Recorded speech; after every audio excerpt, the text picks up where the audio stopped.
I wanted to talk about why I started posting on YouTube. And I think the best answer I can give to that question is why not?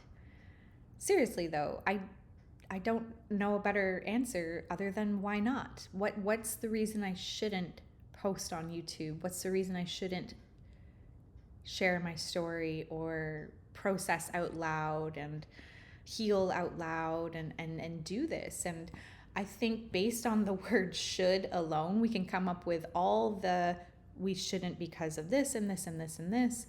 And I just don't subscribe to that anymore. The term should is not in my vernacular. Otherwise I would never do it. And that's the point.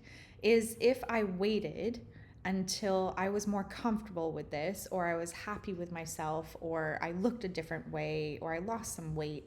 If I waited, I would just find something else to make an excuse as not to do it.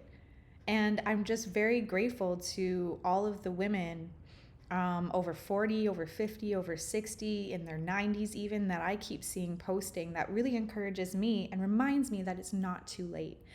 I don't have an agenda. I don't have a plan. I don't have a 3-tier course that I'm going to sales pitch you on at the end of it.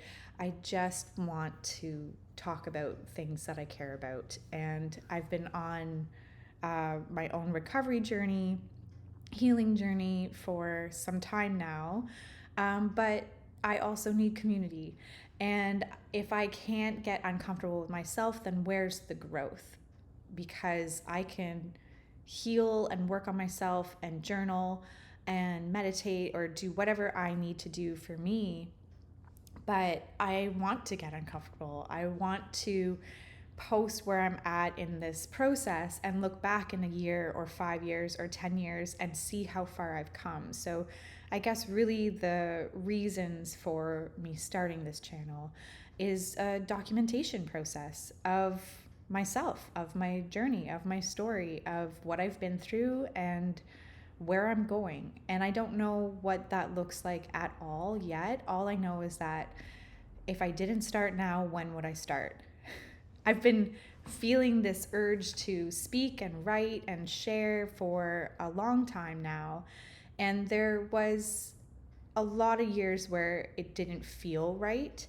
I was still very much in the thick of it, in the mud, as my friend and I like to use the muddy river analogy of being stuck in the mud and just lost and hopeless and in the depths of despair and all these places. And I'm out of the river now. And I'm in a place where I'm certainly not done. I'm not complete. I'm not cured. There's no end point to that. There's no end point to this journey of self-discovery, of growth, of learning to love yourself. But it does feel right to start sharing. And so while this doesn't take any linear fashion whatsoever, I'm just doing it. I turned 44 this month and, I decided it was time. It was time just to speak from the heart and see what comes out. And if what I am going through helps anyone, great. If it doesn't, it's helping me. And that's not the first purpose of it, but I do also truly believe that we all hold experiences and stories that can help one another when we're vulnerable and honest about it.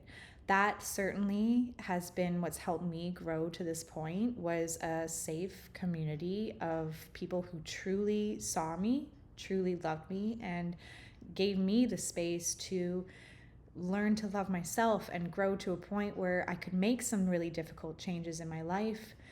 And it's essential. You need that one person that does not judge you, does not tell you what to do, does not, try and change you for their own purposes, but someone who just sees, accepts, and loves you exactly as you are. And I am so grateful I found that. In 2020, I started working for a nonprofit in the trauma space. And that really changed the trajectory of my recovery from addiction, as I was in AA at the time and believing, or trying to believe, that I had a disease, but it never really felt true. There always felt like that couldn't be it. That can't be the end point. There's got to be more to this. And so I started learning about childhood trauma. I started learning about all the things that happen to us that are seen or unseen as a child that helps our brains develop a certain way or not develop a certain way. I started learning about conditioning and how we develop belief systems about ourselves, and how when we don't feel like we're loved or accepted or seen or like we belong, we veer off track. We go a different way. We shape shift to get our needs met. We change who we are just to make other people happy. And so it was just aha moment after aha moment, and it still is. It's incredible what I have learned in the last 6 years doing this work. It's changed my life.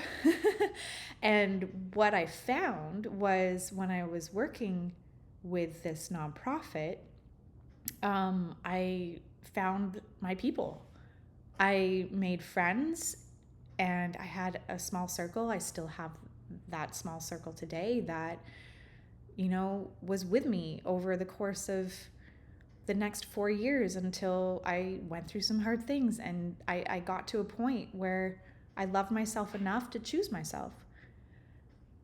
And in 2020, I was certainly not there. I was still very much a people pleaser. I was soaking in the fake appreciation from narcissists, and mistaking it for love.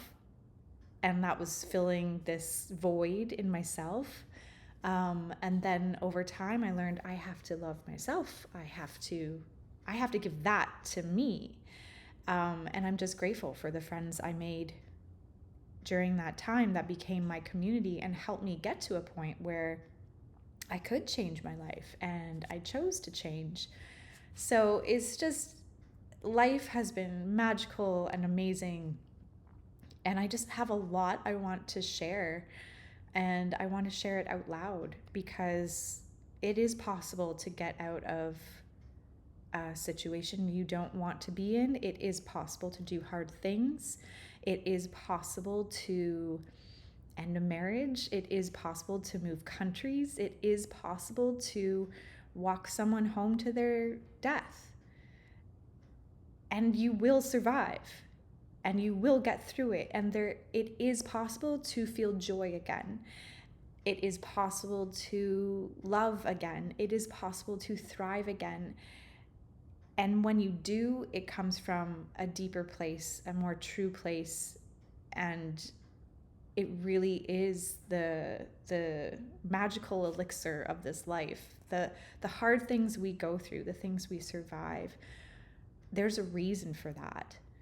And I encourage everybody to share when they have the right capacity to do so, and when it's safe to do so. And even though I'm sharing this with the world, I'm in a place where I honestly don't care what other people think. If you don't like me, that is totally fine. If you don't like me and you choose to comment on this video, also totally fine. I'm good with it. I'm good with myself. And like I said, I feel like this is just a way I can document my own process, and my own healing, because I can only do that on my own for so long. And it's time to grow again. It's time to get uncomfortable. I am not very comfortable being seen. I had this one story where I was in my apartment on my own, and I really isolate. That's one of my things that I do. I shut out the world, and I isolate, and I retreat into myself. And there was this one time where I was in my apartment, and I will freeze. I will go into straight up freeze if I hear any voices outside. Even if I have to go out, I will wait until there's no noise, no people, and I'll rush to my car and get to wherever I need to be. And I'll do it again and again and again, because I thought I didn't want to be seen. I don't want to be acknowledged. I don't want anyone to talk to me. And I had this one epiphany this one time when I was doing exactly that. I was frozen in my apartment waiting for my neighbor to exit and depart. And I realized afterwards, I'm petrified with this fear of what I thought was people seeing me, but really, I'm afraid to see me. And maybe that came from a place that I didn't want to see me as I was. I was still addicted, I was depressed, I was lonely, I didn't really like myself. I never really have. I'm always quick to find things that could be better or could be more perfect. And, even though I have loving friends and a loving relationship and, I'm beautiful in somebody else's eyes, it still makes me feel uncomfortable because I don't see myself as that way. Although inside I really am, outside I'm working on it for my own perception. But I just remember realizing in that moment, I had the awareness. I'm like, maybe it's not a fear of being seen. Maybe it's a fear of me seeing myself. And that really stuck with me. And so I think this process of posting and speaking and recording myself is a practice in seeing myself and being comfortable with that, and then learning to love myself, and I can grow from that. Because when did we ever grow from our comfort zone? It's the discomfort that is the growth. Let me say that again. It's the discomfort that is the growth. Otherwise we stay stagnant, and I want to grow. I want to experience everything this life has to offer. And I want to just keep getting better and loving myself more, because I do believe I have a good message, and the right people will hear it, or no one will hear it, and I will hear it, and that's perfect. So I don't know where life is taking me. I don't really have a plan. Like I said, there's no agenda to this channel, to me posting videos and sharing my story. I just feel called to share it. And so here I am. And here you are if you're watching this. And I appreciate everybody. I'm grateful to be alive, and I'm grateful. I want to be part of this life. I don't want to hide forever. So here I am. That's why I'm here.